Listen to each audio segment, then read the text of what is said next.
Yes, guys, welcome back to another video, man. Today we're going to be talking a little bit about Real Madrid and the big news, man. The big news that's come out of today's early morning training session, and that is that Nathan Ake has not trained with the squad.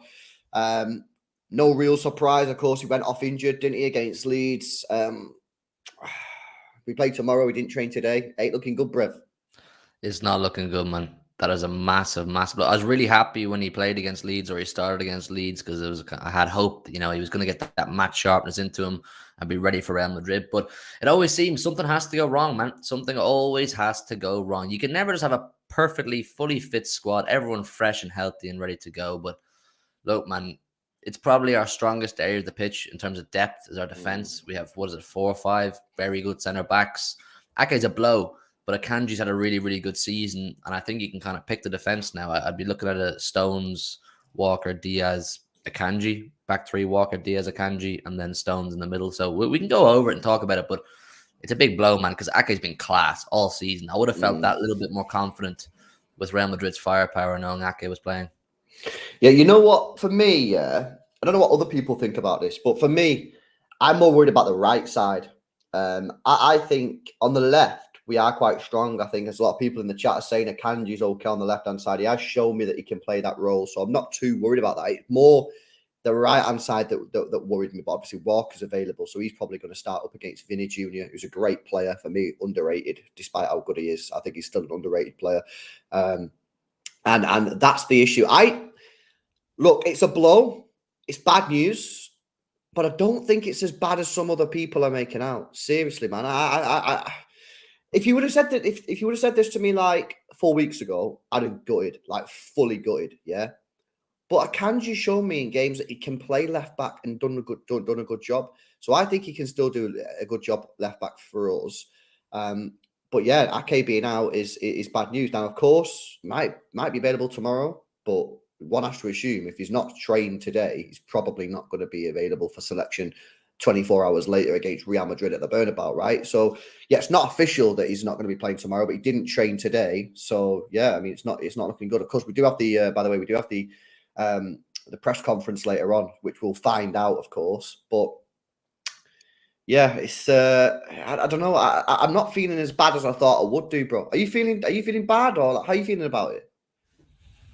It's a tricky one. I'm definitely more calm than I would have been like 2 or 3 months ago, because I think all the defense have shown that they can be versatile and they can play in different positions. But I mean, if he didn't train this morning's training session would have been primarily, if not entirely, based around Real Madrid and setting up and looking at their shape and how we can set up to counter that in terms of defense. So Ake, you'd want him to be there for that kind of thing. But no, I'm a bit more calm. Like I said, I was really happy with Akanji against Arsenal. I was really happy with Akanji against all the top players. He did a really good job against Leroy Sané as well over the course of that tie.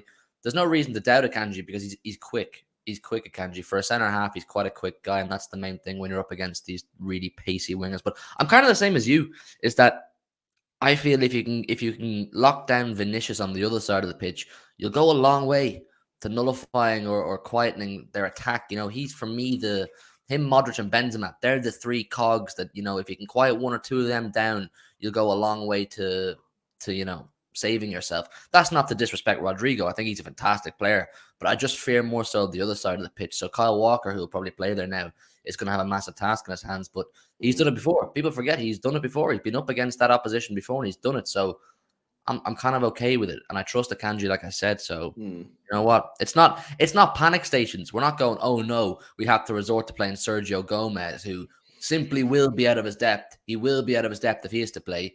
We have Akanji, who's been really, really good all season. I'm kind of okay with it. Yeah, me too. Oh, sorry, Mr. Super Chat here. Big ups, Harsh. Says, today's my birthday, guys. Hope Man City can give me birthday gift by winning against Madrid with good margin tomorrow. Yes, Harsh. Happy birthday, bro. Wishing you a blessed day, brother. Yeah, serious. It's kind of weird. Obviously, the wingers are their serious issues. That's where they get a lot of joy from, through the wings, cutting inside to Benz, and then obviously he puts the ball in the back of the net. Vinicius against Walker. Walker's. I personally, this is an interesting. I'm interested to get in your opinion on this one, bro, because I think Walker's been playing okay recently. I think he's been playing well, and I put out a tweet earlier on today saying, Ake being injured ain't that bad for us. We got Akanji who can play left back, and Walker's been playing well recently. Boom, Walker's fine. Next thing, I'm seeing notice come up on my phone. Walker, are you mad? Are you mad, mate? Walker's shit. Walker can't pass a ball. Walker. I'm like, what? I think he's been playing well recently. Like, granted, we know he's not the best at playing out from the back, but defensively wise, which is, by the way, tomorrow when we go to the Bernabeu, it's just about not getting beat. We can get out of there with a draw, take it back to the Etihad on a draw. I back us to beat them at the Etihad, yeah? So just do your basics defensively well tomorrow, and I'm happy. So I don't get this. I don't get why people are so negative on Walker. I don't get it. He's polarizing right now, Kyle Walker, like really polarizing. Some people are really, really against him. I mean, in one of my group chats when we were playing against, who was it, Fulham last week in Craven Cottage, some of the lads in the group chat were going, oh, Walker's finished. He's off it. He's a liability. Played well against Fulham. Bro, this is what I said. I was like, are we watching the same game? I think Walker's playing really well. Yeah. I don't think he's been that bad at all when he's played. He's actually doing a good job. So I don't understand where it's coming from. But for me, like, tomorrow night, I would be telling Walker, you have absolutely no license to go forward. We do not need you barely crossing the halfway line. You just need to keep your extra yard on Vinicius so that you can use your pace then to catch him if he does get a little bit of a run on you. So that's kind of it with Walker, and I back him. On the defensive side of things, I back Walker against any winger in world football. He's shown us enough over the years. Your Mbappe's, your Neymar's, anybody, Vinicius before, and Walker has been perfectly fine. Obviously, against any top winger, you're going to have one or two issues a game. They're going to beat you once or twice. They're going to get by you. That's the nature of playing a world-class winger. But for the most part, he does not get roasted. Kyle Walker, can anybody name me a game in a Champions League where Kyle Walker got roasted? I can't think of it. And tomorrow should be no different. He's experienced. He knows what he's up against. And he's a top player. So I don't understand why people are so against Kyle Walker. Is it because maybe John Stones is slamming it so much and it's taking the limelight off Kyle Walker in that area of the pitch? Yeah, I don't know, bro. But, like we've said, we don't need to go there and win 5-0 tomorrow. That's not, that's, don't get me wrong, it was if we did. But tomorrow is about staying in the game. Tomorrow is about making sure that when we go to the Etihad, the game is within success for us. That we don't get beat 2-0, don't get beat 3-1, something like that. Keep the scoreline tight. The Bernabeu's a difficult place to go, as we've experienced numerous times. However, if we go there and do our job, defend well, we could even nick it. We can get a win. I think we could do really well. But the aim for me is just to not get beat there tomorrow. Take them back to the Etihad with a clean slate. Boom, go at them at the Etihad and beat them there. And having Kyle Walker in there for me is no problems. Is no problem. So, the poll in the chat, man. Everyone's pretty much happy with Walker playing. Yeah, I don't know. I was just surprised. I was really surprised. And I've seen loads of people say that against Fulham as well. saying that Fulham, he played rubbish against Fulham. He didn't play rubbish against Fulham. He was really good against Fulham. I thought he was really good. He defended really, really well. The penalty claim that they had, which they thought was a penalty, which never was a penalty, was excellent defending. He got for the penalty. It was his ball that spread all across to Grealish, which he then put the ball in the box for that we got the penalty from. It was his decision to switch the play, which ended up getting us that. His long balls were great. People were talking about passing stats. His passing stats were good as well. So I just think people, I don't know, man. I feel like sometimes people are just. We all know that Walker's not the best at playing out from the back. You know what I mean? He's not as good as he's not as good as sort of like the Stones, the Akanjis and that Laporte. But that's not his game, man. His game is being solid defensively, which is what we need. We would have had Kyle Walker at the Bernabeu last year. Would we have lost that game? I don't know. Probably. I think so. I think we just maybe not. Collapsed that game. We just completely. You never know. You never know. Big up to Sir Alan with a super chat, man. Says Pep picked too early. You can't take a risk with a hamstring. Yeah, but the thing is, Alan, and I don't know if this is true, but I don't think it was a hamstring injury that he got. It looked like a calf. It looked like he was holding his calf. So obviously we'll find out tonight, right? When he does the press conference. I think the press conference is at around 6:00, 6:30 tonight. He's going to be doing it live from the Bernabeu. But I don't actually think that it was a hamstring injury. So I believe it was a calf because that's what he was holding. When he was down, he was holding his calf, not his hamstring. So I think we'll have him for the second leg. I have a feeling we'll have him for the second leg back at the Etihad. I mean, if you read his body language now, I'm no body language expert, but the kind of expressions he was making when he was walking off the pitch after the Leeds game, he didn't look like he was stressing too much. He didn't look like he was like, oh, this is the end of my season kind of vibes. It was kind of, look, get me off. I'm feeling something here. It doesn't feel comfortable. Probably shouldn't risk any further damage. So as long as it's kind of along those lines, I'd like to think he'd be fit for the Etihad. And look, it's that stage of the season where Pep's going to have to take risks, man, with players who are possibly fit, possibly still carrying a knock. Long season just gone by. Ake's played a lot of football along with a lot of others. So he's going to have to make these calls based on the magnitude of the fixtures we're playing. Do you just risk a guy based on the fact that it's the end of the season, it's do or die stage now? And if it's do or die in the Etihad and Ake is kind of like 75, 80% fit, I'd play him because it matters. That's important, you know? So that's the kind of predicament Pep's in. It's not like November where you can just tell him, listen, take your 6 weeks off, get fully ready for the second half of the season. It's now he's got to play. Yeah, you do have to consider risking him. I agree. So yeah, look, it is a blow, guys, but I don't think it's anything that we need to fucking start proper crying about. You know what I mean? We got replacements. Granted, we don't have a proper left back replacement. It's going to be Akanji who plays there, but Akanji did well. He played there against Liverpool. Was it Liverpool he played there or Arsenal? It was Arsenal, right? He played up against Saka. Did really, really well that day as well. You know, was a solid left back there. He's pacey, Akanji, so he should be able to deal with the pace of Valverde, Rodrigo, whoever they throw at us.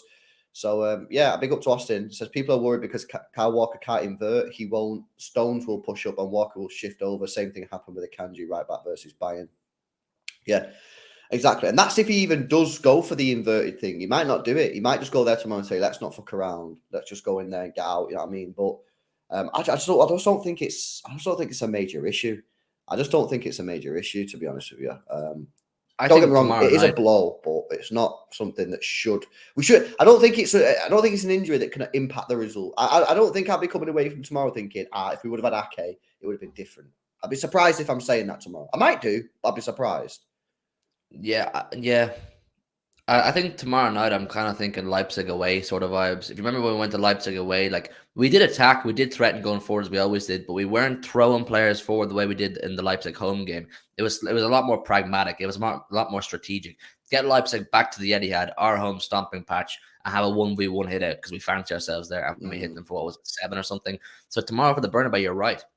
I know we'll do a proper preview, but he may decide to scrap that inverted player, scrap that John Stones thing just for that one night to give us that just extra defensive solidity, because Real Madrid will feel if they do want to win the tie, they're going to have to score a few goals tomorrow night. That's the fact of the matter. I get the whole belief that, it's their competition, heritage, prestigiousness, and all that kind of thing. But listen, they're playing Manchester City and they're looking at us and they're saying we're in much better form. If they want to win the tie, they're going to have to score a few at the Bernabeu. So I don't know. I think that's the way it is. And I think with the Ake thing, I don't know.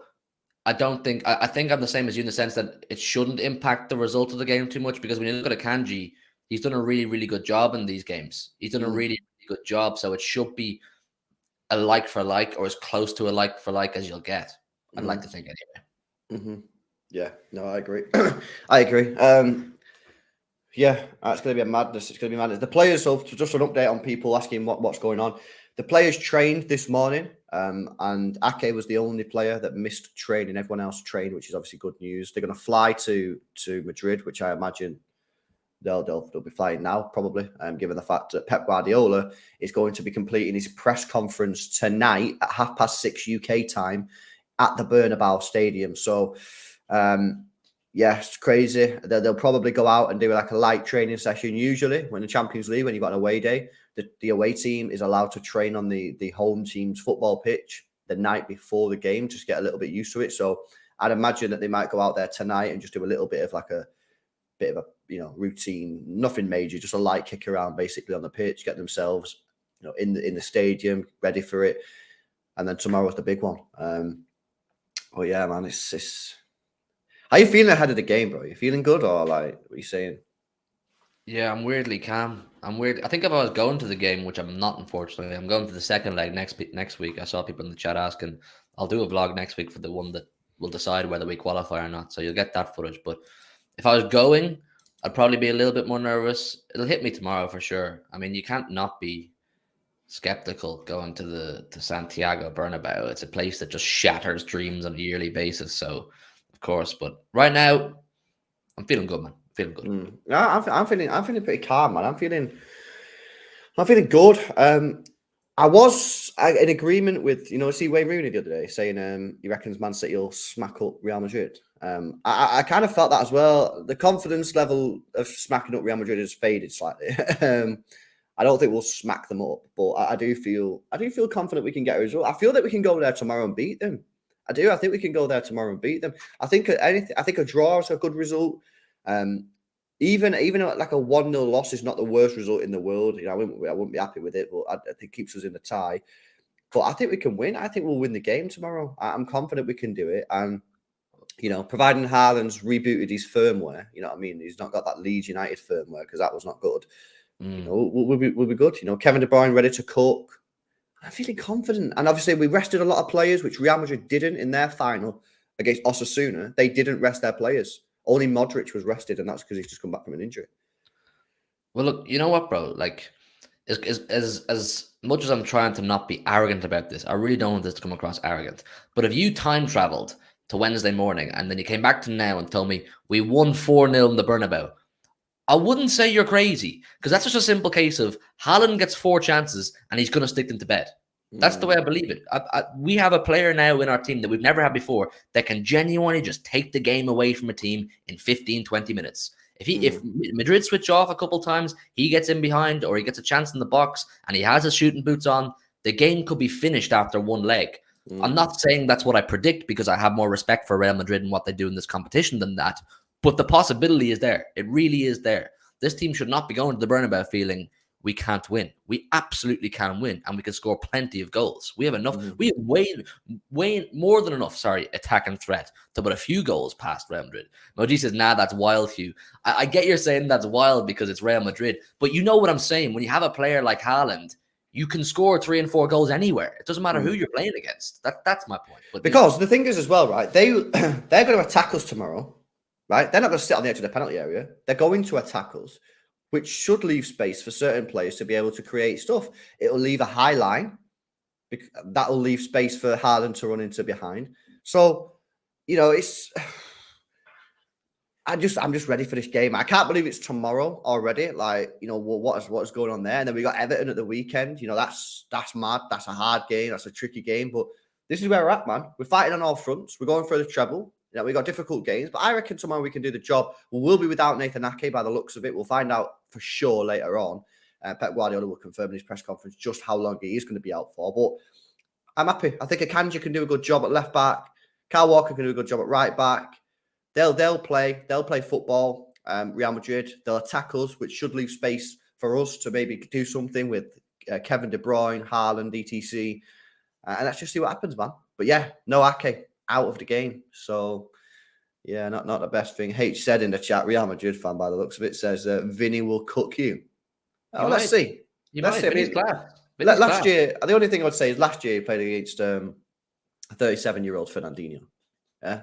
This year he's going to be playing against, in my opinion, the best defensive fullback in world football, in Kyle Walker.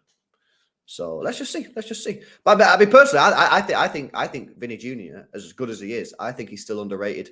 I think he's still underrated. I think he should be up there with the Mbappes of the world in the talks of that. I think he's one of the best wingers in world football, and I don't think he gets the credit he deserves, Vinny Jr. However, I'm backing Kyle Walker tomorrow to do the business, man. I'm backing him to do the business.